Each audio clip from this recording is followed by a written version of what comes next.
Shalom, salam damai sejahtera Bapak Ibu, Saudara dan Saudariku seiman.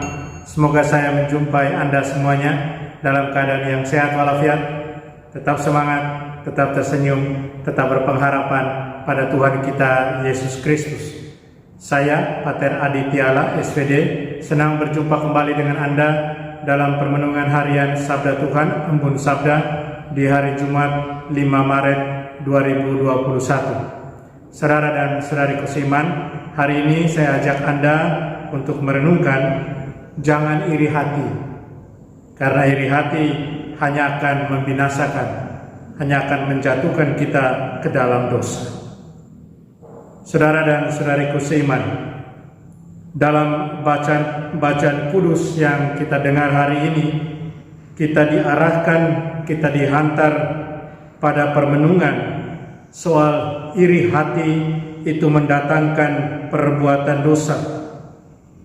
Walaupun kalau kita lihat bahwa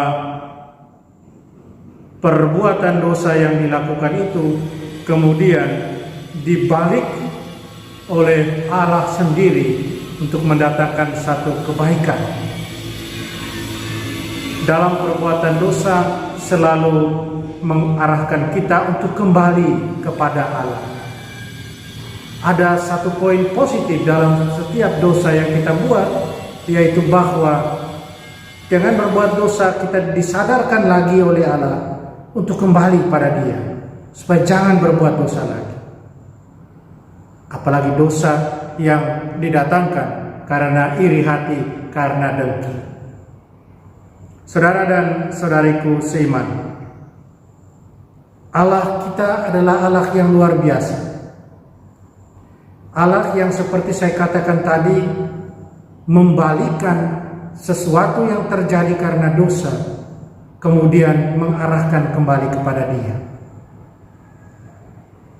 Mengarahkan kembali kepada Dia hingga akhirnya boleh bersama Dia lagi.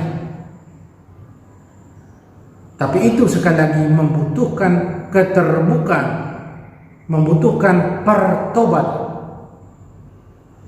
Saudara dan saudariku seiman, dalam bacaan pertama kita akan mendengar kisah tentang Yusuf dan saudara-saudaranya.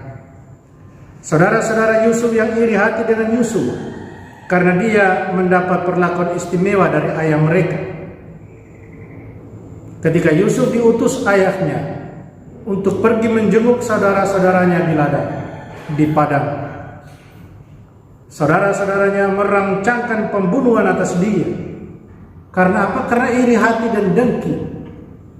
Karena rasa tidak senang mereka pada Yusuf yang seolah-olah menjadi yang paling berkuasa di antara mereka bersaudara, karena dia lebih dicintai oleh ayah mereka. Mereka kemudian karena iri hati dan dengki ini mendatangkan pikiran jahat kepada mereka. Mereka membuang saudara mereka Yusuf ke dalam sumur kering dan kemudian menjualnya. Satu perbuatan dosa yang mereka buat. Sekali lagi saudara dan saudariku, iri hati mendatangkan pikiran jahat dan kemudian membinasakan kita sendiri ke dalam perbuatan jahat, perbuatan dosa. Saudara dan saudariku seiman, demikian pun dalam Injil kita akan mendengar hari ini Yesus menceritakan perumpamaan tentang tuan tanah yang membuka kebun anggur dan menyewakannya pada penggarap-penggarap. Dan ketika musim petik tiba, dia mengutus hamba-hambanya untuk mengambil bagiannya dari kebun anggurnya itu. Tapi seperti kita dengar dalam Injil, yang terjadi adalah para penggarap kebun anggur itu memukul, membunuh semua utusan dari tuan tanah itu. Bahkan sang ahli waris, anak dari tuan tanah itu, yang disangka oleh tuan tanah bahwa akan dihormati, dihargai oleh para penggarap, kenyataannya juga dibunuh oleh para penggarap kebun anggur. Saudara dan saudariku seiman, Yesus lewat perumpamaan ini mau mengatakan pada mereka yang tertutup matanya untuk melihat utusan-utusan Tuhan yang datang untuk mengajak orang pada keselamatan, yang datang untuk mengajak orang untuk bertobat kembali pada Tuhan. Saudara dan saudariku, seperti dalam Injil kita dengar para ahli Taurat, orang-orang Farisi, mereka kemudian sadar Yesus mengarahkan sabdanya kepada mereka karena mereka dan konco-konco mereka lah yang tidak mau taat, mereka lah yang seolah-olah paling benar, tidak mau mendengar utusan-utusan Tuhan. Dan yang paling penting terjadi dalam diri mereka yang membuat mereka rusak adalah bahwa karena mereka menyimpan iri hati dan dengki dalam diri mereka. Mereka hanya mementingkan kemuliaan diri mereka dan bukan kemuliaan Allah. Mereka tidak peduli dengan segala sabda Yesus. Bahkan mereka merencanakan menangkap dan membunuh Yesus. Satu pikiran jahat, tindakan jahat yang lahir karena iri hati dan dengki. Saudara dan saudariku seiman, dalam masa prapaskah ini hendaknya kita singkirkan sikap iri hati dan dengki.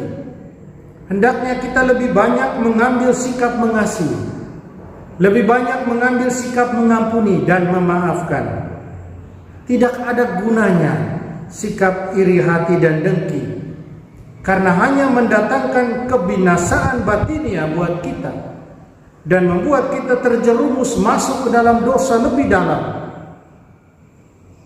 Saudara dan saudariku, semoga kita hidup jujur, semoga kita selalu terbuka pada kehendak Allah yang selalu menginginkan yang terbaik buat kita, yang terindah buat kita anak-anaknya, buat kita murid-murid putranya, agar kita boleh mengalami kemuliaan, mengalami kehidupan bersama Dia tentunya dalam kerajaannya, dalam rumahnya, dalam surga. Mari kita mohon kekuatan dari Tuhan. Kita berdoa. Allah Bapa dalam surga, terima kasih atas segala rahmat, kasih dan cinta-Mu. Terima kasih anugerah iman pada kami. Bantulah kami agar selalu setia dalam membuka diri pada setiap sabda-Mu, selalu taat pada-Mu, serta menjauhkan diri kami dari sikap iri hati dan dengki. Tolonglah kami, bantulah kami. Amin. Mari kita mohon berkat Tuhan serta-Mu. Kita sekalian, semua orang yang kita kasih, kita sayangi. Segala usaha rencana kerja kita dilindungi, dibimbing dan diberkati Allah yang Maha Kuasa, Bapa dan Putra dan Roh Kudus. Amin.